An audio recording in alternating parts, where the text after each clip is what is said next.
பார்க்க போறோம். சரியா?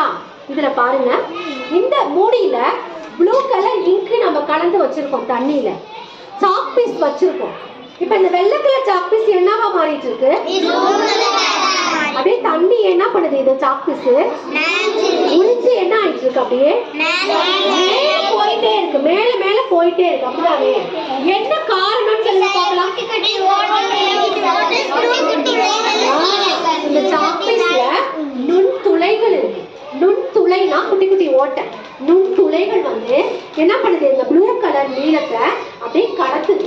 ஓகேவா? மேல வரைக்கும் கடத்துது. அதே போலதான் இப்ப செடிகள். இந்த செடிகள் பாத்தீங்கன்னா மேல பசுமையா இருக்கு. தண்ணி வந்து நம்ம வேருக்கு தான் ஊத்துறோம். இது எப்படி மேல வரைக்கும் போகுதுன்னு தெரியுதா? இதே கான்செப்ட் தான் இதுவும். வேர்ல வேர் தூவிகள் இருக்கு. என்ன இருக்கு?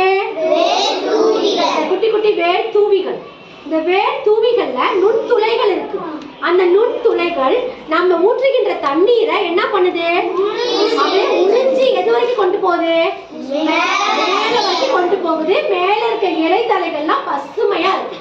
இதான் காரணம். இதனாலதான் நம்ம செடிக்கு தண்ணி எங்க ஊத்துறோம்? கீழே ஊத்தும் போது அது அப்படியே வேற என்ன பண்ணுது? கடத்துது. உனக்கு இது புரிஞ்சுச்சா எல்லாத்துக்கும்? இந்த செடி நன்கு செழிக்க காரணம் என்ன? இந்த வேர்ல என்ன இருக்கு? வேர் தூவிகள்ல நுண்துளைகள் இருக்கு. கிளாப் பண்ணுங்க எல்லாரும்.